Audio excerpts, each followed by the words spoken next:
Sa Fort. Diretso ka na dito sa Baguio, sa atin. Oh, sige.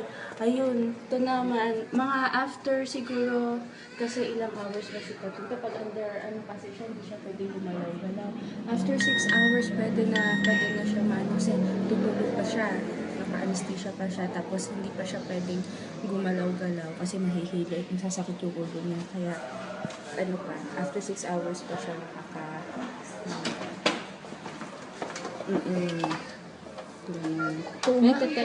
Ito-text namin. Ito-text ka namin kung Kasi dali lang. Ito, ingay niya. Iyak siya ng iyak. Giniginaw kasi. Pakinggan mo. Gusto mo marinig yung iyak niya? Pakinggan mo. Teka lang. Kasi kahit naayaw siya sa ganito, pwede pa rin siya talino. Bumabalik sa dati. Bola ng dito. Oo, ay, lalo na yung bola ng ball. Oo, yun. Sige, Ayun, healthy naman your baby Very healthy. Oo. Lakas ng iyak. Pink na pink. Daddy, bumalik ka naman ng violet. Puro pink yung damit ng anak mo. Puro pink ang damit ng anak mo. Puro pink. Color pink. Bumalik ka naman ng violet. That's our pinsan.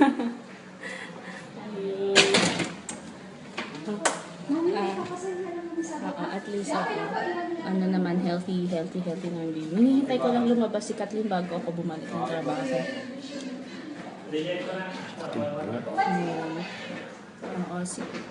Si Papa ito, binibidyo yung anak mo. Tapos si Mama, nakay Jed kasi walang kasama. Kaya babalik din dito si Mama mamaya.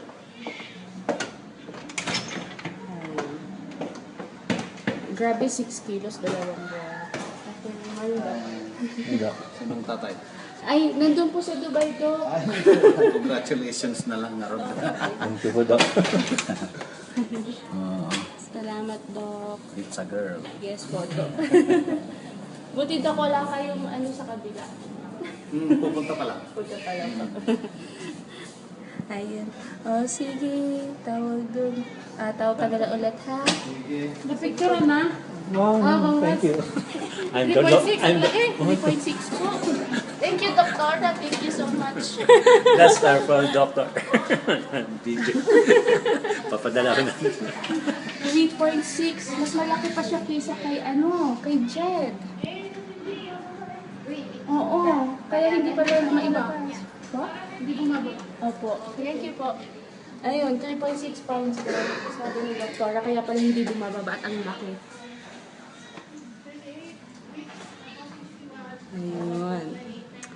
Sige, tawag ka na lang ulit na text ka na pagkagising ni Kathleen.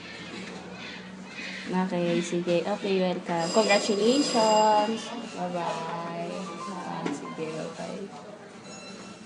3.6 ang laki niya. Naku, ang lalaki ninyo magpipinsan. Tapos na ilang. Ilang ni Kathleen.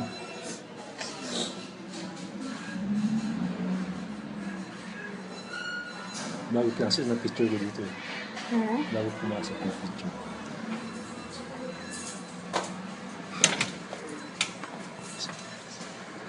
Hi, sir. Hi. Kamusta po?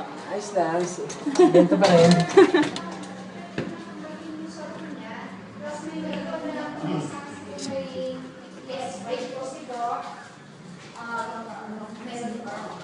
Sa fourth floor po, room 4. Ano ba sa Pwede makagad niyo sila? na pong dalhin yung gamit dun, sir. Dalawa sa Fourth makagad floor sila? po, room Si Kathleen, titignan mo na. Tignan mo na stable yung vital signs niya. Tinanggal ko lang yung damit niya. Ay, kunin ko lang po yung... Kunin niyo na lang ng doon po na doon. Ano ba natin ito? Tapos sabalik sa